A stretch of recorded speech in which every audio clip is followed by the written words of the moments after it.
시작. 십자가 쓴 마음을 단 마음으로. 우리 출애굽기 15장 말씀입니다. 함께 읽겠습니다. 모세가 홍해에서 이스라엘을 인도하매 그들이 나와서 수르 광야로 들어가서 거기서 사흘 길을 걸었으나 물을 얻지 못하고 마라에 이르렀더니 그곳 물이 써서 마시지 못하겠으므로 그 이름을 마라라 하였더라. 백성이 모세에게 원망하여 이르되 우리가 무엇을 마실까 하매. 아멘. 함께 읽은 본문은 이스라엘 백성들이 출애굽하여 홍해를 지나 가나안으로 가는 여정을 그리고 있습니다. 불과 3일 전입니다. 그들은 하나님의 놀라운 기적을 경험합니다. 바로 홍해가 갈라지고 바다를 마른 땅처럼 걷고요. 그리고 그들을 뒤쫓아오던 애굽의 군대가 한 번에 홍해 바다에 수장되게 됩니다. 이 놀라운 구원 앞에 이스라엘 백성들은 춤을 추고 환호하고 소리를 지르며 하나님을 노래했습니다. 그들의 마음이 얼마나 격양되었는지 성경은 모든 여인이 소고를 치며 춤을 추었다라고 말하고 있습니다. 이 놀라운 기적을 경험하고 나서 그들이 광야길을 지나 처음으로 도착한 곳이 오늘 본문에 나오는 지명 마라입니다. 하나님은 의도적으로 이스라엘 백성들을 마라로 인도하셨습니다. 그 이유는 그들을 시험하기 위함이었습니다. 다윗은 하나님을 마음을 감찰하시는 하나님이라고 고백합니다. 하나님은 사람의 마음을 감찰하시고 시험하사 드러내시는 분이시다라는 것입니다. 하나님이 우리의 마음을 시험하시는 것은 우리를 좌절시키시거나 실망시키기 위함이 아닙니다. 우리의 중심이 어떠한지, 우리의 마음이 어떠한지를 드러내어 치유하고 싶으시기 때문에 그렇습니다. 하나님께서 선지자 예레미야를 통해 이렇게 선포하셨는데요. 예레미야 17장 말씀입니다. 17장 읽습니다. 시작. 만물보다 거짓되고 심히 부패한 것은 마음이라. 누가 능히 이를 알리오마는 나 여호와는 심장을 살피며 폐부를 시험하고 각각 그의 행위와 그의 행실대로 보응하나니. 사람의 마음이 거짓되었고 부패하였기 때문에 나타나는 가장 큰 문제가 무엇입니까? 그 속을 알 수 없다는 거예요. 사람이 몸이 아프면 대부분 티가 납니다. 간이 안 좋으면 피로감을 느낀다거나 눈이 침침하고 피부가 거무스럽게 변합니다. 위가 안 좋으면 자주 체합니다. 신장이 안 좋으면 자주 피부가 가렵습니다. 우리 몸이 아프면 이런저런 외적인 증상들이 동반합니다. 이러한 증상들을 통해 지금 내가 어디가 안 좋구나 진단할 수 있습니다. 그러나 마음의 질병에 대해서는 우리 모두가 무감각해지기 쉽습니다. 마음의 병도 육체의 병과 마찬가지로 다양한 증상들이 나타나지만 그 증상들이 보내는 신호들을 대부분 캐치하지 못합니다. 육체적인 질병 이상으로 마음의 질병, 마음의 고통이 우리 삶에 큰 파괴를 가져오지만 우리는 그것에 대해 무시하거나 간과하기 쉽다라는 것입니다. 여러분, 깊은 통찰력과 자기 성찰의 능력을 갖고 있는 사람들도 사람의 마음에 대해 표면적으로만 알 뿐입니다. 깊고 깊은 인간의 근원적인 문제, 죄의 문제, 하나님과 단절됨으로 인한 영혼의 황폐함, 마음의 공허함은 깨닫지 못합니다.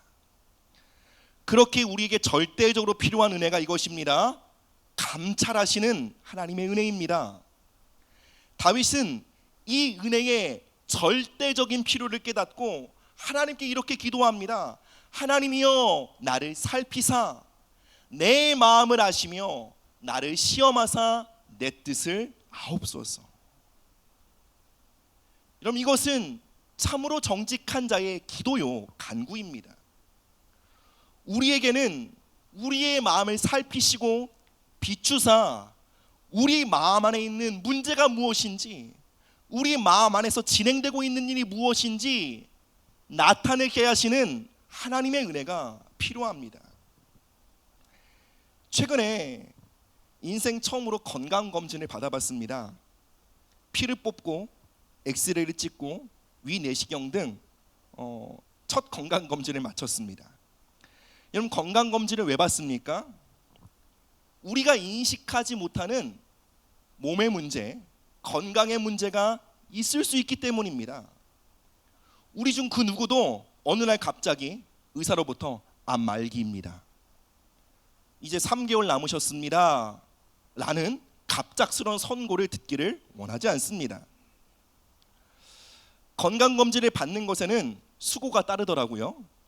전날부터 식단을 조절해야 했고 적지 않은 시간을 내어 건강검진을 받아야 했습니다.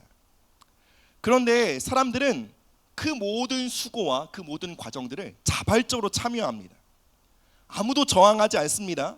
왜 밥을 굶게 하냐고 따지지 않습니다. 왜 바늘을 찔러 피를 뽑냐고 불평하지 않습니다.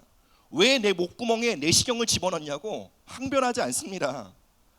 털 깎는 자의 양처럼 부드러운 마음으로 의사와 간호사의 지시에 따릅니다. 그리고 그 모든 수고와 불편함을 기꺼이 수용합니다. 왜 그렇습니까? 우리 몸 안에 이상이 있거나 문제가 생기면 빠르게 발견하고 너무 늦지 않게 치료를 받기 위함인 것입니다. 하나님은 우리 영혼의 의사이십니다. 그분은 우리의 마음을 검진하십니다. 너무 늦지 않게 우리 마음의 질병을 발견하여 큰 파괴를 마주하기 전에 속히 치료받기를 원하십니다. 근데 건강검진과 마찬가지로 마음을 검진받는 길에도 여러 가지 불편함이 동반됩니다. 그러나 우리는 그 불편함을 기꺼이 환영해야 합니다. 왜 그렇습니까? 문제가 문제로 드러나야 해결될 길이 보이기 때문에 그렇습니다. 병이 병으로서 진단되어야 치료의 방법이 모색될 수 있기 때문에 그렇습니다. 우리의 마음속에 어떠한 고통이 있는지 발견하게 되는 것, 우리 마음속에 어떠한 질병이 있는지 발견하게 되는 것은 여러분 우리에게 엄청난 소망입니다. 왜 그렇습니까? 우리에게는 전능한 치료자가 계십니다. 그분에게는 못 고칠 마음의 병은 없습니다. 필요한 것은 무엇입니까? 그 마음의 질병을 깨닫고 하나님의 자비와 은총을 구하는 우리의 겸손이 필요한 것입니다. 하나님께서 이스라엘 백성들의 마음을 감찰하시는 방법은 이것이었습니다. 바로 그들을 마라로 인도하시는 것이었습니다. 마라는 쓰다, 고통스럽다라는 뜻입니다. 그들을 쓴물이 있는 마라로 인도하셨습니다. 그 마라의 쓴물은 그들의 마음 안에 있는 고통, 그들의 마음 안에 있는 죄악을 드러내는 거울이었습니다. 우리는 외부적인 환경이 개선되면 하나님을 잘 따를 수 있을 거라고 착각합니다. 이스라엘 백성들도 홍해가 갈라지고 이스라엘 백성들을 추격하던 애굽 군대가 수장되었을 때, 하나님의 놀라운 기적과 구원을 경험했을 때, 와, 이제 우리는 드디어 하나님을 잘 따를 수 있을 거야 라고 생각했을 것입니다. 그런데 하나님은 우리를 아십니다. 아무리 외부적인 상황과 환경이 개선되어도 마음이 치유받지 않고서는 하나님을 따를 수 없다는 것을 하나님 아십니다. 하나님은 우리와 사랑의 관계를 원하십니다. 우리가 중심으로부터 그분을 사랑하고 그분을 따르길 원하십니다. 그런데 우리의 마음이 병들어 있으면 우리는 하나님을 사랑할 수 없습니다. 예배할 수 없습니다. 기도할 수 없습니다. 따를 수 없습니다. 그렇기에 하나님은 오늘도 우리에게 오사 우리의 마음을 감찰하시고 우리의 모든 마음을 치료하시는 전능한 치료자로 우리에게 오기를 원하시는 것입니다. 우리 첫 번째로 대지 한번 읽어보겠습니다. 시작. 하나님 앞에 쓴 마음을 인정하고 자비를 구해야 합니다. 하나님은 이스라엘 백성을 그들의 마음을 고치길 원하셨어요. 그들의 마음 안에 있는 고통과 죄악으로부터 그들을 건져주길 원하셨어요. 그 일을 위해 필요한 것은 이스라엘 백성들이 자신들의 마음 안에 있는 고통, 그 쓴 마음을 발견하고 지각하는 것이었어요. 마라의 쓴물은 그들의 마음 안에 있는 고통과 파괴와 그 쓰디쓴 것을 드러내고 비추는 거울이었습니다. 하나님께서 이스라엘 백성들의 마음을 치유하기 위해 그들을 마라로 인도하신 것처럼 하나님은 우리의 쓴 마음, 죄와 고통으로 망가진 우리의 마음을 치료하고 고치시기 위해 우리를 각자의 마라로 인도하십니다. 그 마라는 이것입니다. 실패를 경험하는 거예요. 가난을 통과하기도 합니다. 배신을 경험하기도 합니다. 관계의 쓰라린 아픔을 겪기도 합니다. 그 인생의 쓰디쓴 아픔을 경험할 때 우리 마음 안에 실체가 드러납니다. 우리 마음 안에 있는 쓴 마음이 저 올려집니다. 그 쓴 마음은 이렇게 흘러나옵니다. 분노, 짜증, 좌절, 비난하는 마음, 정죄하는 마음, 절망, 복수심, 안갚음, 용서하지 못하는 마음 등으로 흘러나옵니다. 그때 많은 사람들은 이렇게 생각합니다. 이 세상이 더럽고 치사해서 내 마음이 이렇게 망가졌다라고 말합니다. 세상 사람들은 나의 남편과 아내가 나를 함부로 대했기에 나의 마음이 엉망이 되었다고 말합니다. 나의 자녀가 지독하게 내 말을 안 들어서 내가 지금 이렇게 힘들다고 말합니다. 그렇게 사람들은 세상을 탓하고 사람들을 탓합니다. 그리고 이렇게 생각합니다. 우리가 전혀 고통 없는 곳에서 살아갈 수 있다면 나는 꽤 괜찮은 삶을 살아갈 수 있을 거야.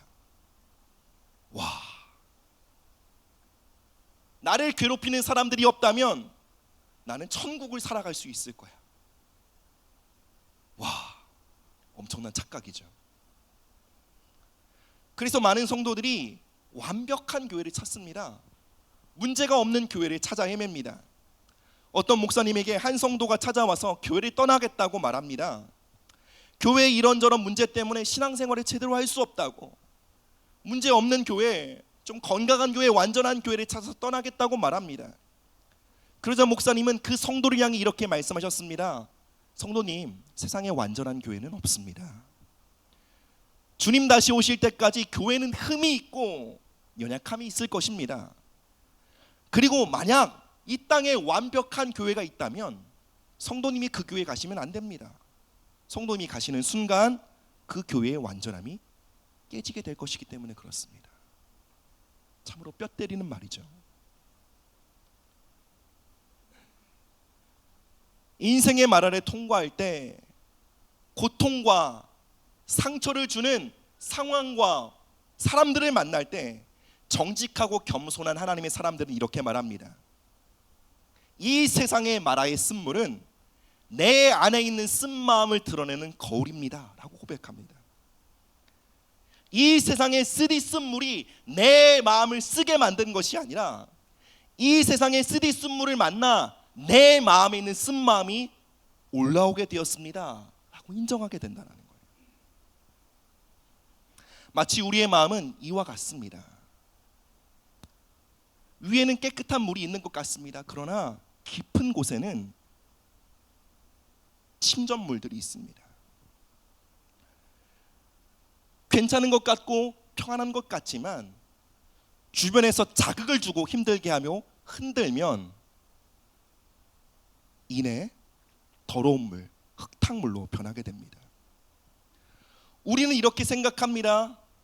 그가 나를 쳤기에 지금 내 마음이 흙탕물이 되었다. 지금 그 사람 때문에 내 마음이 엉망진창이 되었다라고 말합니다.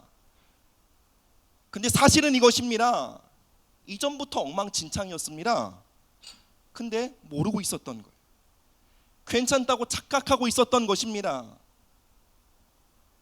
사람들이 나에게 잘못할 때, 나를 함부로 대할 때, 어려운 상황이나 문제를 만날 때 그것들이 우리에게 할 수 있는 일은 단 한 가지예요. 우리 마음에 뭐가 있는지를 드러내는 거예요.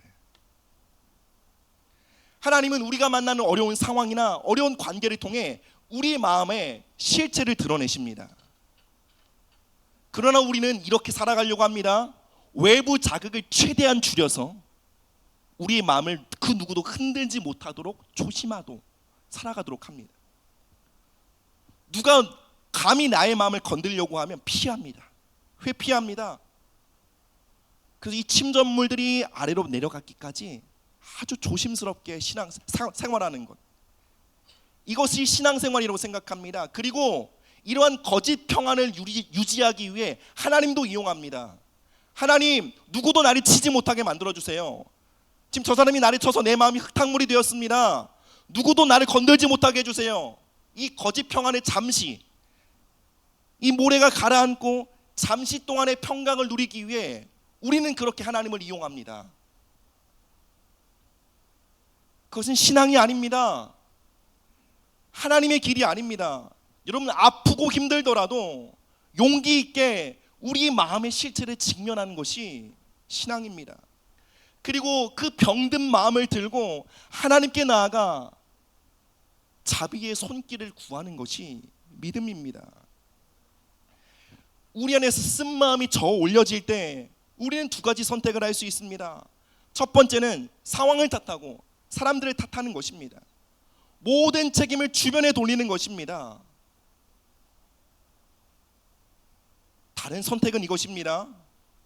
여러 가지 자극들을 통해 우리 안에 쓴 마음, 분노, 좌절, 두려움, 원망, 안갚음, 이러한 것들이 올라올 때 그 모든 쓴 마음들을 내 마음 안에 있었던 문제로 인정하고 하나님의 자비를 구하는 것입니다. 여러분, 진짜 회복은 어디 있겠습니까? 첫 번째는 없습니다. 우리가 두 번째 선택을 할 때예요. 여러분, 그리고 우리가 두 번째의 선택을 하려면 엄청난 용기와 정직과 겸손이 필요합니다. 지난 한 주 저는 참으로 정말 고난 주간에 미리 경험하는 것 같은 한 주를 살았어요. 이제 저희 집이 노후하여 이제 막 누수와 여러 가지 문제로 참 고생이 많았어요. 방 3개에 곰팡이가 생겨서 전문가를 불러 곰팡이 제거 견적을 받으니까 한 방에 30만 원인 거예요. 그럼 3방 하면 90만 원이잖아요. 그래서 이제 직접 하기로 했습니다. 이틀에 걸쳐서 벽지를 뜯어내고 이제 진짜 곰팡이 제거제를 바르고 막 여러 번 닦고 며칠에 걸쳐 닦고 이제 향균제를 바르고. 그래서 이제 곰팡이 제거하고 있는 과정 속에 아이들과 함께 집에서 지낼 수가 없어서 월, 화, 수 3일간 피신해서 지냈습니다. 집을 떠나 있었습니다. 그리고 이제 곰팡이 문제가 해결되고 이제 목요일 날 이제 집에 돌아와서 이제 편안하게 잠을 잤습니다. 근데 놀랍게 그 다음 날 금요일에 집안의 하수구가 역류하기 시작하는 거예요. 주방의 하수구의 물이 역류하고 더러운 냄새가 막 나기 시작하고 거실이 엉망이 된 거예요. 근데 사실 작년 12월에 하수구가 막혔기 때문에 전문가를 불러 한번 해결했습니다. 근데 이번 일이 또 터져서 다른 전문가를 불러 조사해 봤더니 그 12월에 오셨던 분이 정말 본질적인 문제는 건드리지도 않고 진짜 눈가림만 해놓고 간 거예요. 그러니까 임시 방편으로 해결하고 간 것이죠. 그렇기 때문에 재정이 이중으로 지출되게 생긴 거예요. 막 이런 상황들이 너무 힘들고 짜증이 나더라고요. 제대로 마라의 쓴물을 경험하고 있었습니다. 이런 상황 속에 제 마음 안에 있는 쓴물이 올라오기 시작했습니다. 짜증과 분노, 이러한 상황이 반복될 것 같은 절망, 이 문제를 해결하기 위해 적지 않은 재정이 쓰여야 될 텐데 재정에 대한 염려와 부담감이 올라오기 시작했습니다. 제 안의 평강과 기쁨은 사라지고 찬양과 감사의 고백이 메마르게 되었습니다. 그리고 마음속에 있는 쓴물이 계속 나오기 시작하자 아내에게 신경질적으로 반응하게 되었습니다. 아이의 잘못에 과민해지고 작은 잘못을 했지만 과도하게 혼을 내고 있었습니다. 저는 아내에게 또 자녀들에게 마음 깊은 곳에서 올라오고 있는 그 쓴물을 토해내고 있었던 것입니다. 근데 그 상황 속에서 저는 이러한 유혹을 강하게 받았습니다. 내가 짜증을 내는 것은 합당한 이유가 있어. 아니 이런 정도 상황이 된다면 짜증은 낼 수 있지 않은가. 제 안에 있는 쓴 마음을 정당화하기 시작하는 거예요. 내가 지금 열받은 것은 아내가 나에게 친절하게 말하지 않았기 때문이에요. 내가 지금 짜증이 나는 것은 아이가 계속해서 내 말을 듣지 않기 때문이에요. 그러니 내가 분노하고, 그러니 내가 원망하고, 그러니 내가 좌절하는 것은 당연한 일이야. 이 생각을 붙들고자 하는 유혹이 강력하게 제 마음을 사로잡았습니다. 그러나 저의 쓴 마음을 합리화하고 정당화할수록 저의 마음은 어두워져 갔습니다. 저의 영혼은 메말라 갔습니다. 저의 마음은 점점 더 지옥처럼 변하게 되었습니다. 절망의 터널을 보내고 있을 그때에 하나님은 아주 부드럽고 세밀한 음성으로 저에게 말씀하셨습니다. 아들아, 너는 이 모든 문제의 본질이 상황이나 사람이 아니라는 것을 알고 있지 않니?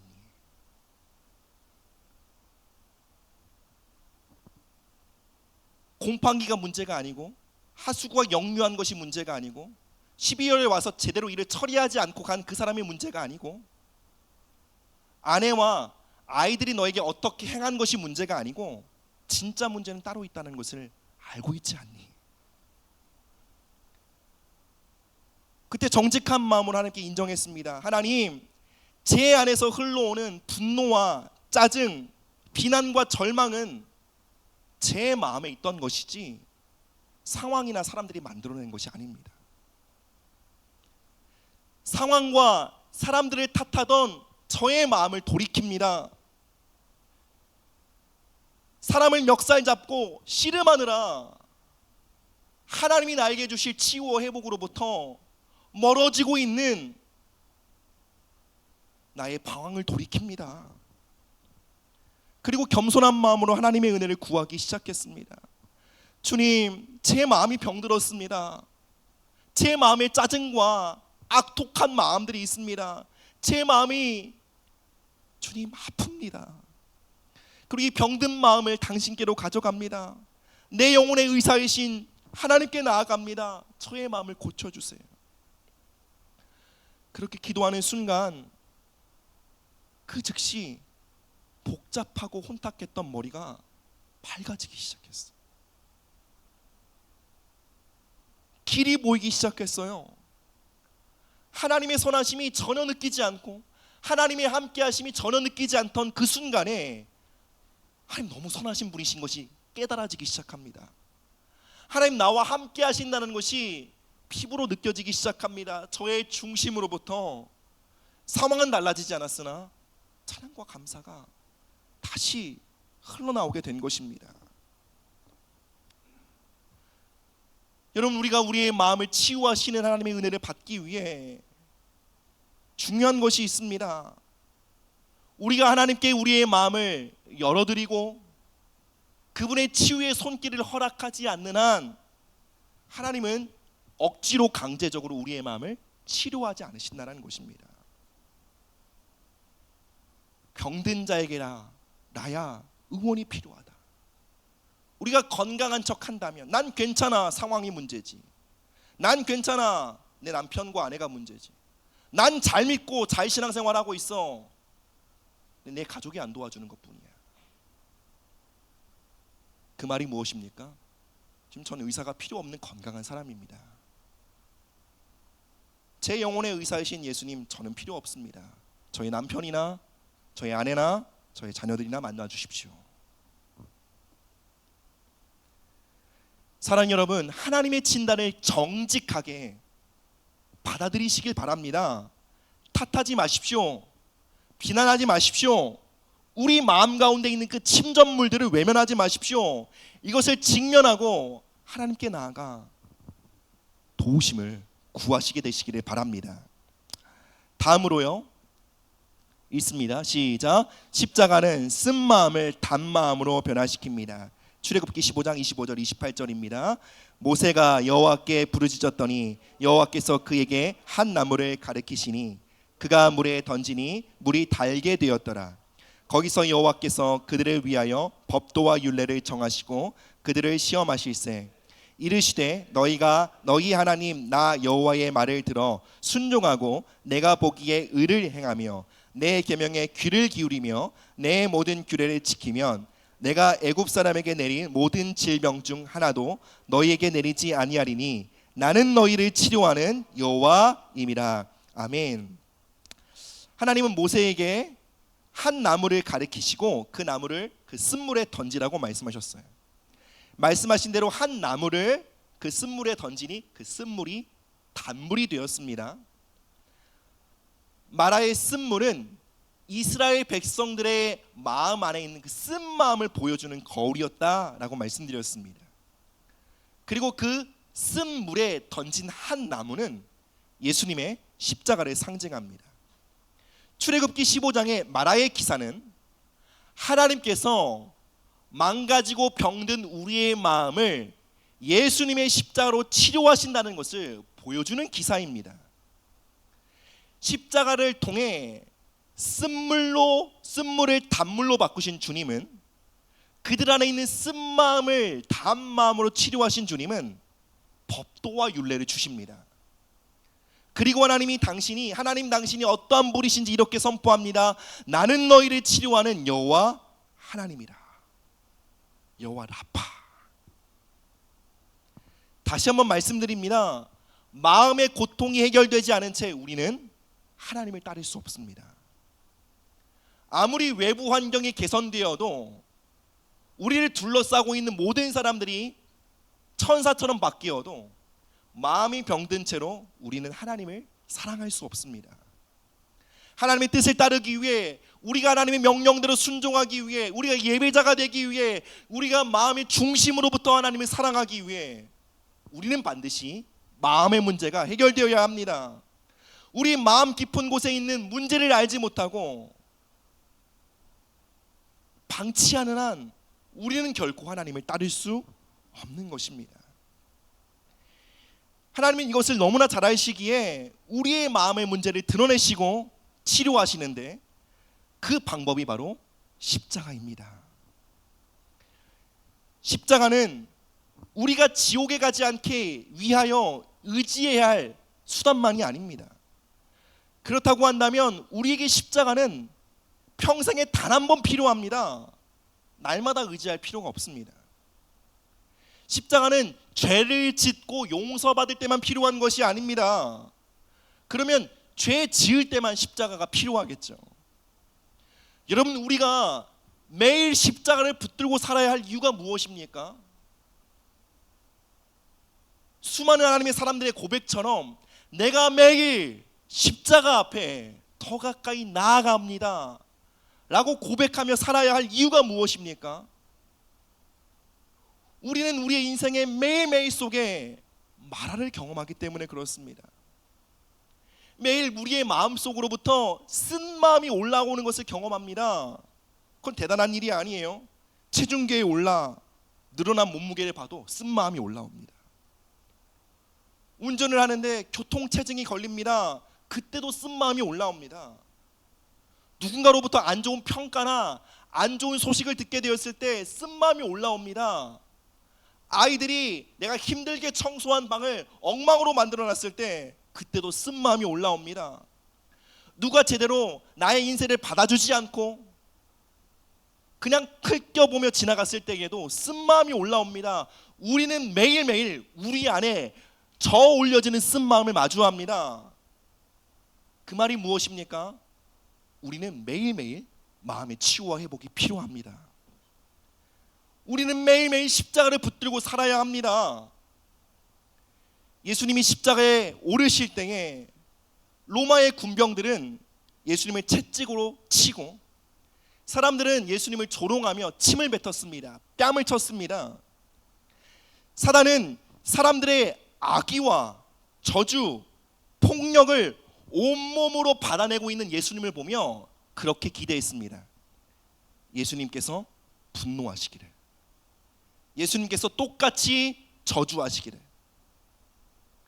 사실 십자가는 너무나 잔인하고 고통스럽고 수치스러운 형벌이기 때문에 그 십자가에 달린 모든 사형수들은 그 고통 속에 세상을 저주하고 구경꾼들을 향한 악독한 말들을 쏟아냅니다.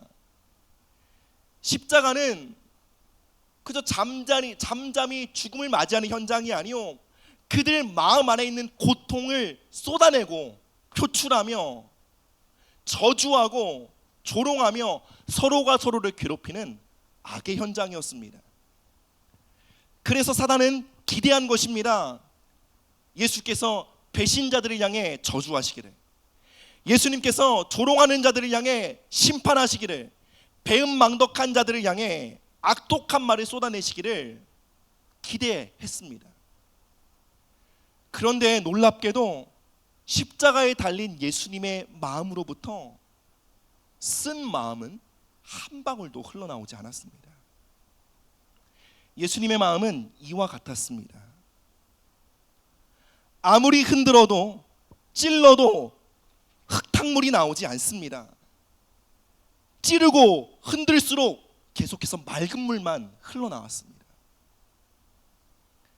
예수님은 사람들의 악의와 잔인함과 폭력을 정면으로 마주하고 있는 현장 속에 계속해서 단물을 흘려보내셨습니다. 사랑과 용서와 치유의 강물을 흘려보내셨습니다. 십자가 위에서 폐와 심장이 쪼그라들어 숨을 쉬기도 어려운 상황에서 예수님은 호흡을 가다듬으시며 이렇게 말씀하셨습니다. 아버지여, 저들을 용서하여 주옵소서. 예수님은 십자가에서 온 세상의 죄를 덮고 모든 사람의 마음을 치유하는 생수의 강물을 흘려보내신 것입니다. 우리 마음속에 고통, 쓴마음이 올라올 때 우리는 십자가를 붙들어야 합니다. 십자가는 우리의 쓴마음을 단마음으로 바꾸는 능력입니다. 왜 그렇습니까? 십자가에는 예수님의 생명이 흐르고 있기 때문에 그렇습니다. 여러분, 이 자리에 나름 인격이 좋으신 분 계신지 모르겠어요. 우리의 최선은 무엇입니까? 원수를 참아주는 것까지 할 수 있을지 모르겠어요. 근데 여러분, 우리는 결코 원수를 사랑하며 원수를 섬길 능력은 없습니다. 나의 중심과 최선의 거절과 반역으로 응답하는 자들을 우린 축복할 능력이 없습니다. 우린 분노와 배신감에 사로잡히기 마련입니다.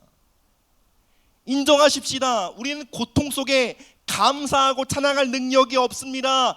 그 능력은 예수님에게만 있습니다. 그리고 그 예수님의 능력을 만나는 자리는 바로 십자가입니다. 십자가로 나아갈 때 우리는 철천지 원수를 살아갈 수 있는 예수님의 생명을 받게 됩니다. 절망적인 상황에서도 좌절하거나 두려움에 빠지지 않고 하나님께 소망을 두고 감사와 찬양할 수 있는 그 예수님의 생명을 받게 되는 것입니다. 무엇으로부터요? 예수님의 십자가로부터요.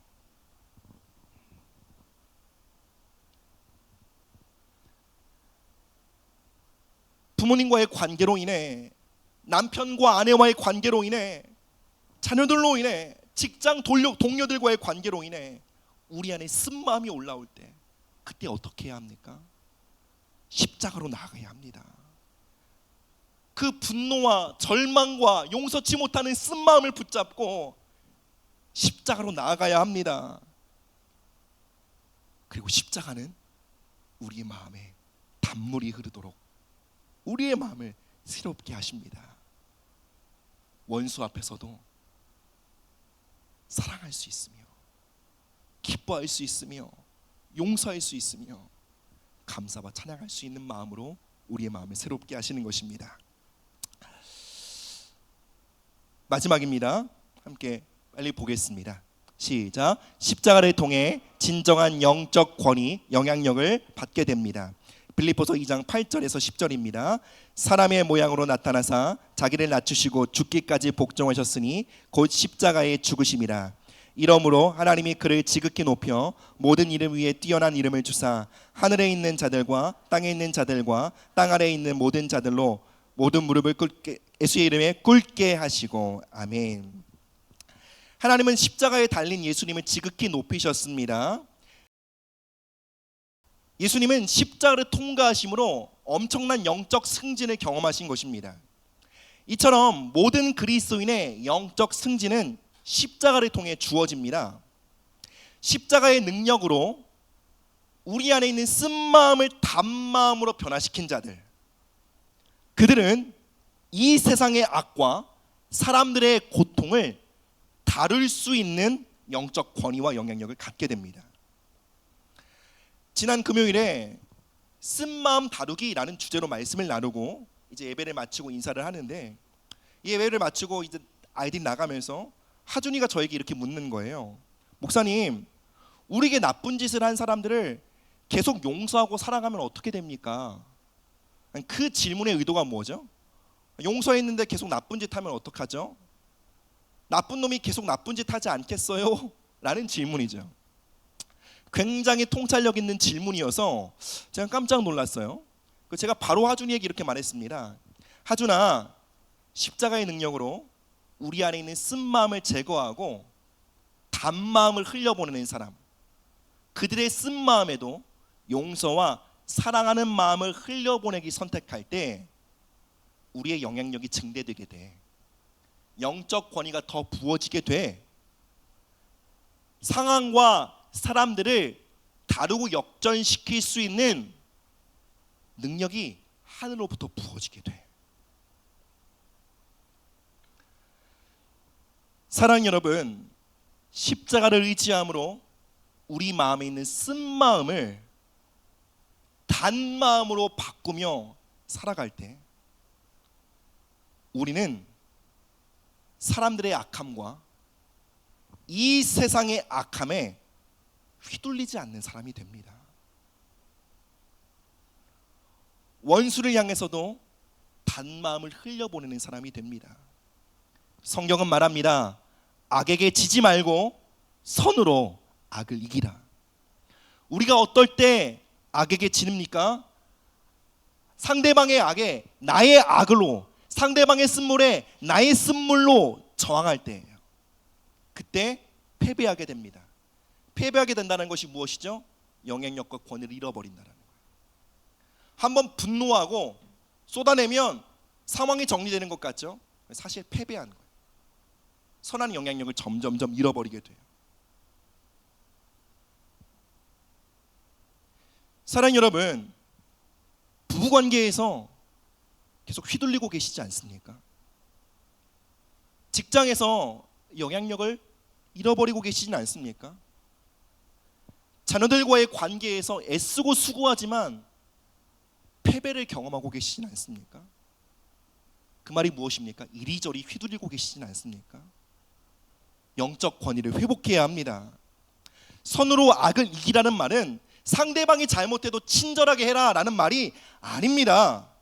그렇게 말씀을 잘못 이해하면 우리는 세상 이용당하기 쉬운 사람이 됩니다. 만만한 사람 돼버립니다.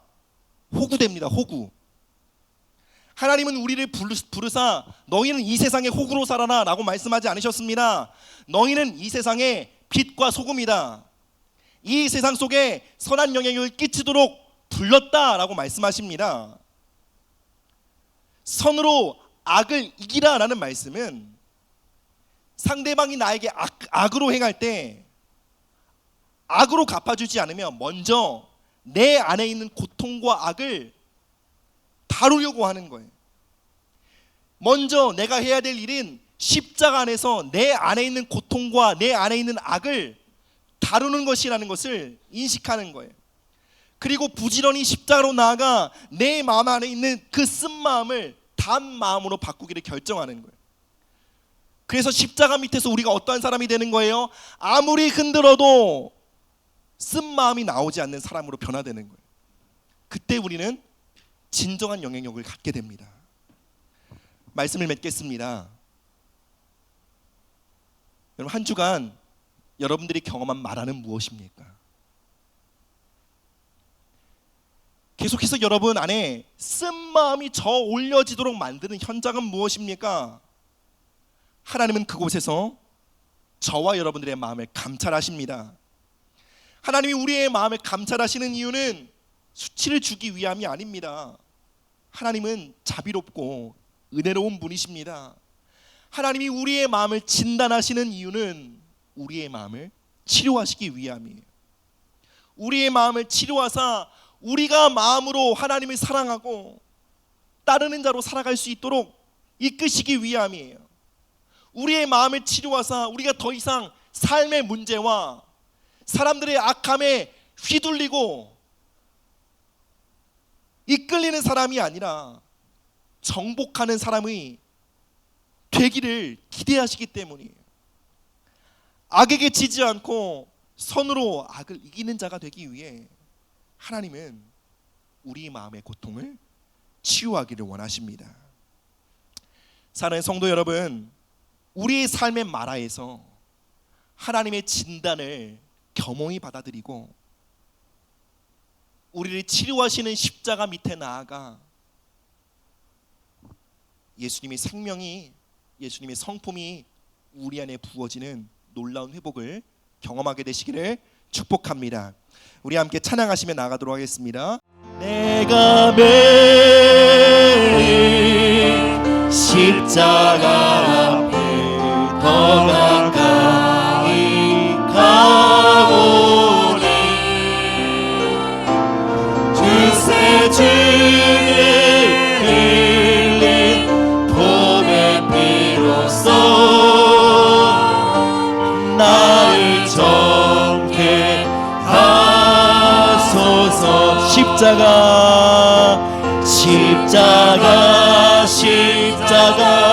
내가 처음 볼 때에 나의 맘의 큰 고통 사라져네. 오늘 믿고서 내 눈 밝았네. 참 내 기쁨 영원한. 우리 한 번 더 간절히 고백합시다. 십자가 내가